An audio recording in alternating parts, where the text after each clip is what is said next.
Hello, calculus class, and welcome to Do Math. Today we will be taking a look at differential equations and sort of what they mean, what they're going to mean for us to do, and how we solve them, and basically lots of things about differential equations. This isn't the last day that we will be seeing them. Certainly we will be seeing them pretty extensively as we go forward here, so be ready for that. All right, let's take a look at our first couple definitions. Okay, so today what we're talking about is differential equations, and let's go over what the definition of a differential equation actually is. So a differential equation is, well, basically an equation involving x, y, and also derivatives of y. So for example, you might see a differential equation that looks like this. Y prime plus 2y equals 0. Or you might see a differential equation that looks like this. 3 times y double prime plus 5x minus xy equals 7. Basically any equation that involves x's and or y's and especially derivatives of y is what's known as a differential equation. And that's what we're going to be taking a look at today and the next day and in the weeks following after this. It's a very important subject of calculus, and it's actually something that a whole class is devoted to in the upper echelons of mathematics. You can take a look at your college and you can look in the math department and see what courses they offer, and you'll probably see one that says just differential equation. A whole semester's worth of studying these things and how to solve them and what they mean. Especially if you're going to engineering, you will probably have to take a course on solving differential equations. Let's talk for a second about what solving one means. So solving a differential equation means, well, finding what y function satisfies it.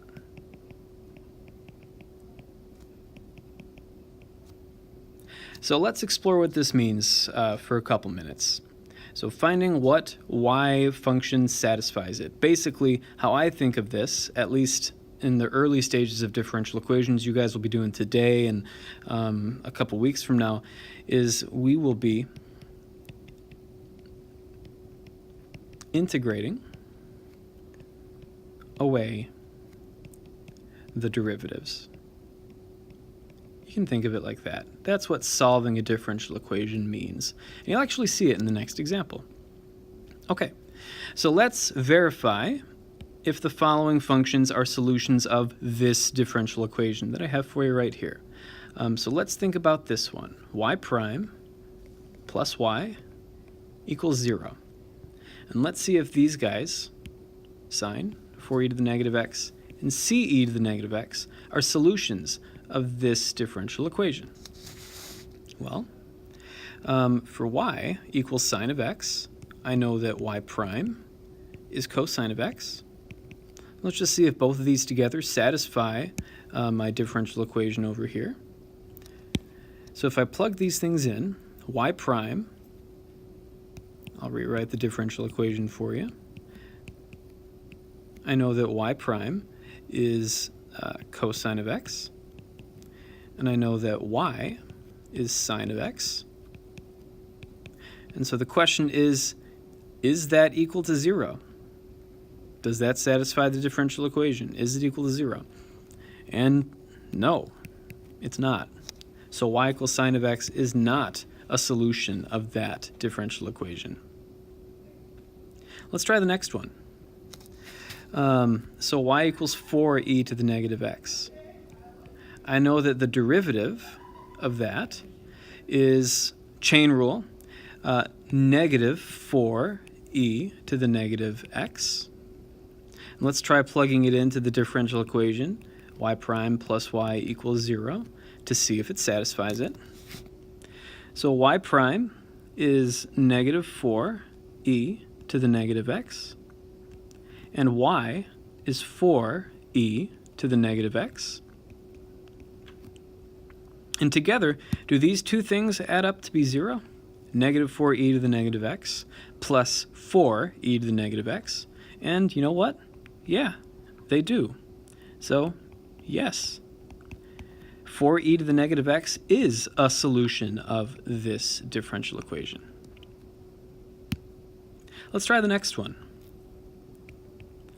So when I take the derivative here, ce to the negative x, c is supposed to be just a number. Okay, so deriving it works very much the same way that the last one did.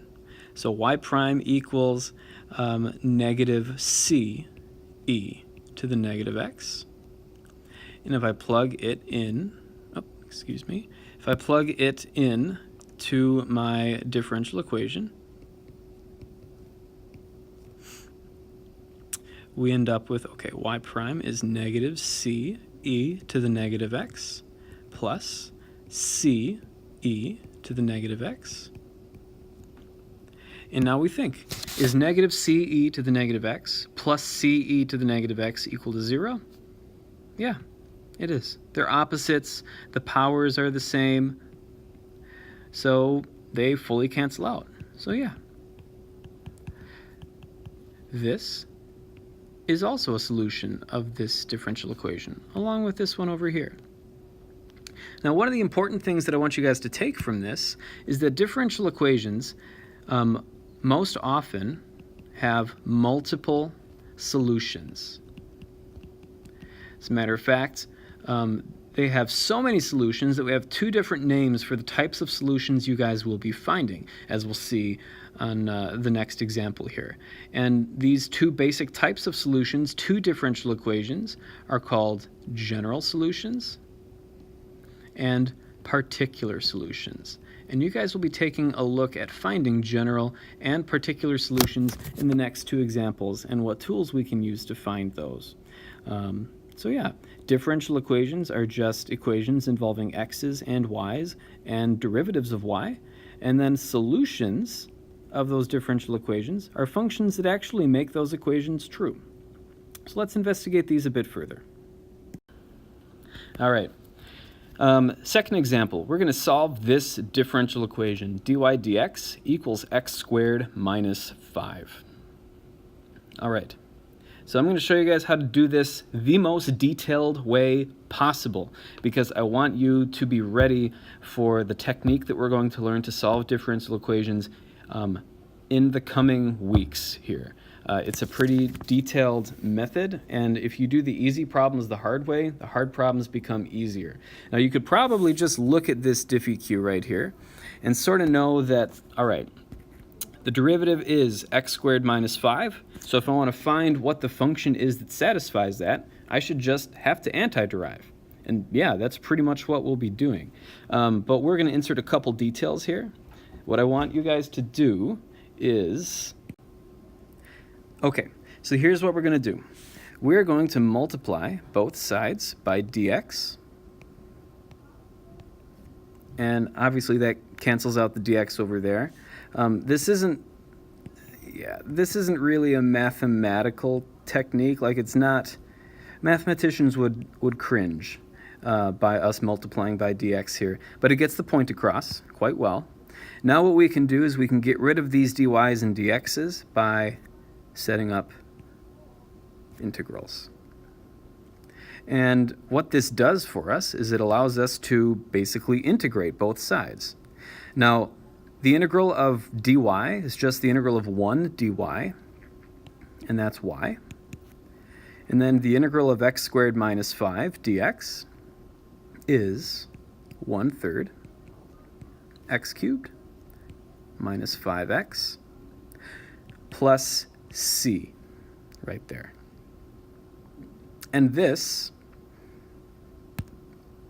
what we have found right here, is called the general solution. Excuse me. the general solution to the differential equation. That one that we started with, right up there.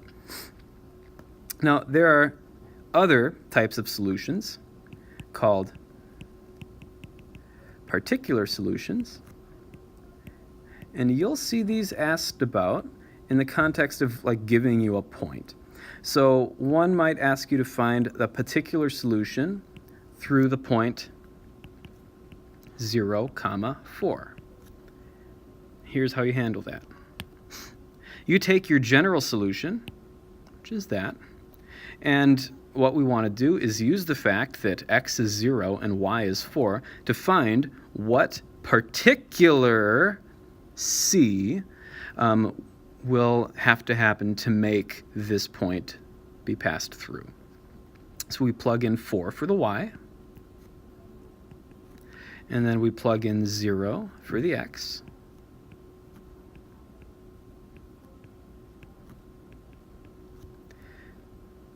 And we would get, in this case, that c is equal to 4.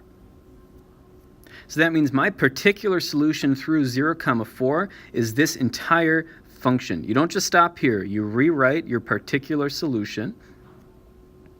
So the particular solution is, in this case, y equals 1/3 x cubed minus 5x plus 4. So this is the solution to the differential equation. This is the solution to the differential equation.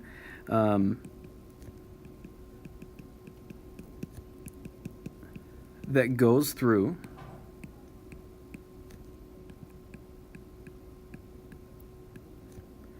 uh, 0, 4.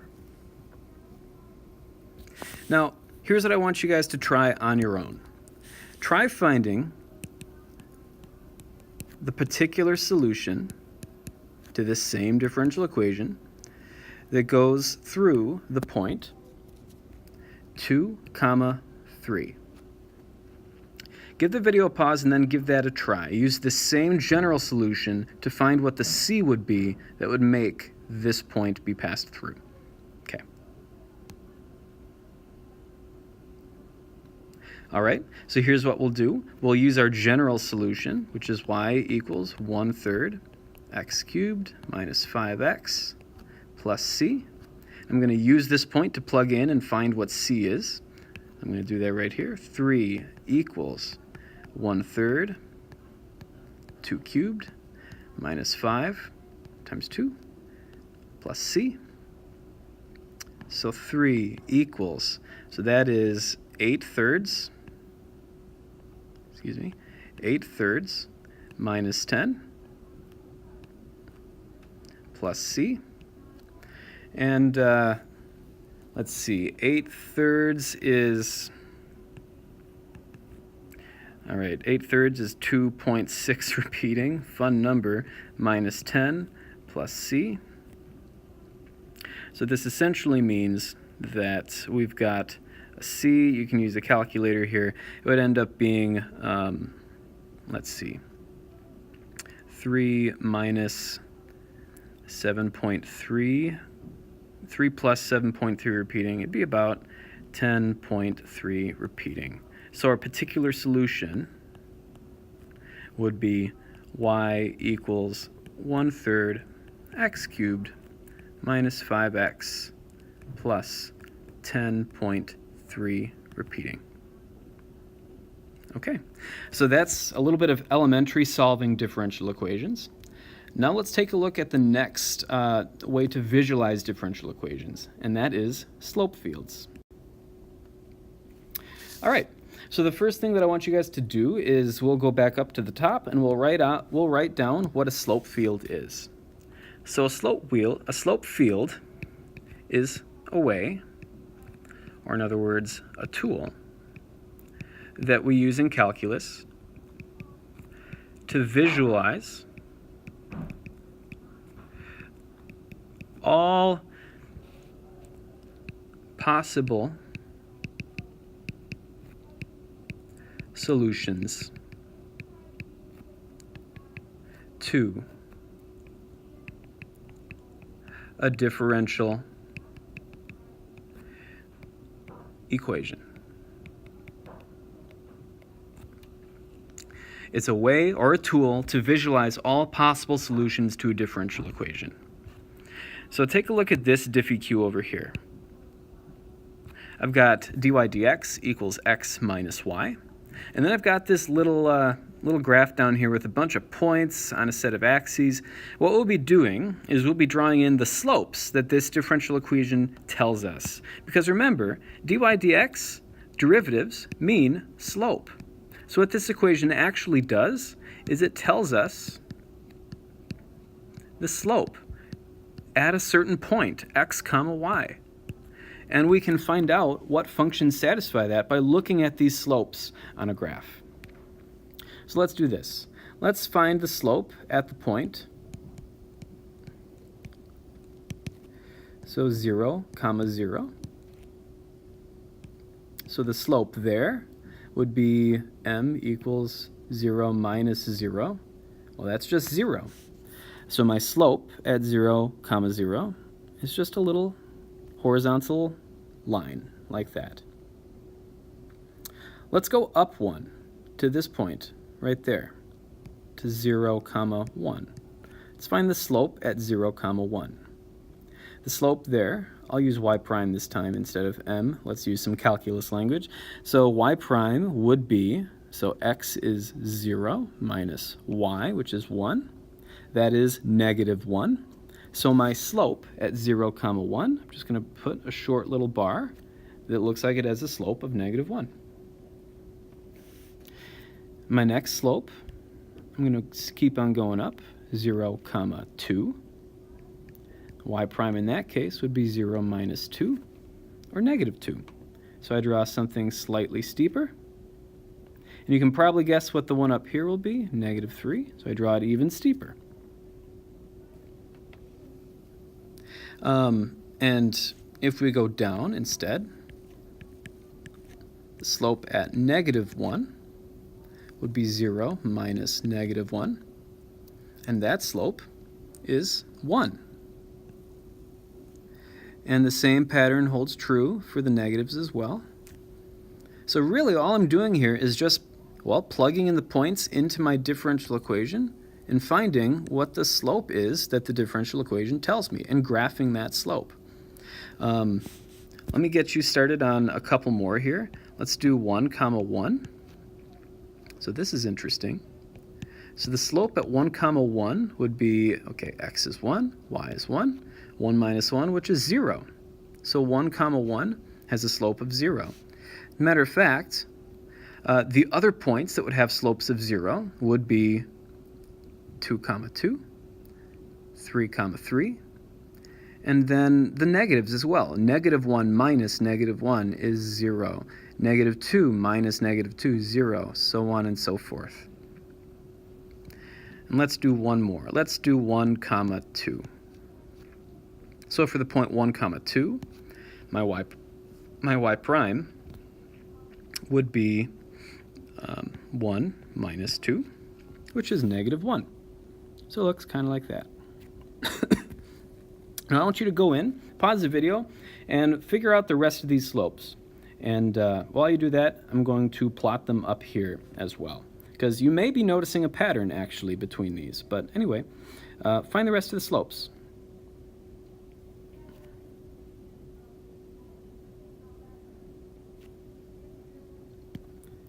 Okay, so your slope field should look something like that. It should look a lot like waves sweeping over it. And what these are useful for is visualizing all of the solutions. So if I wanted to, for example, sketch the solution that goes through the point, let's say, for example, 1, comma 1. What would that type of solution be called? A solution that goes through 1, comma 1? Yeah, it'd be a particular solution. So 1, comma 1 is this point right there. And to sketch the solution that goes through that, we just obey what the slopes say. So it looks like the slopes on the left would slope up like this, and the slopes toward the right would be going toward this diagonal asymptote right there. So that's the solution through 1, 1. If I wanted to do another solution, say through, let's do -2, 0. So -2, 0 would be this point right there. And this one would sweep up even quicker to the left. Then off to the right, it looks like it meets a hump right there and then meets its asymptote, like that. So slope fields are just a really nice way to visualize all of the solutions to a differential equation. Why don't you give constructing slope fields a try? Try making a slope field for this differential equation right here. dy dx equals -x over y. So try a few slopes with that. I'll get you started. Take note that whenever y is 0, that means that the slope is going to be undefined. So whenever y equals 0, we're going to have basically a bunch of vertical slopes, whenever y equals 0. And then try plugging in a lot of these slopes and then, well, seeing what the slopes are and putting them on the little graph there. I'll pause it and give you guys a chance to try that. Okay, so the slope field should look something like that. And if we wanted to try sketching the solution through the point 2, 2. 2, 2 is up here. It looks like our solution would slope up this way, and then slope down there, and then this way, and then up there, and then back. The solution would actually be a circle. And you can actually check, this is the equation for the derivative of a circle. And if you want, as one extra piece of practice, you can try sketching the solution through the point, let's say 0, 1. You guys can give that a shot, and then the practice problem should be either on the board or the sub might have them as well. Okay, thanks guys. Have a great day.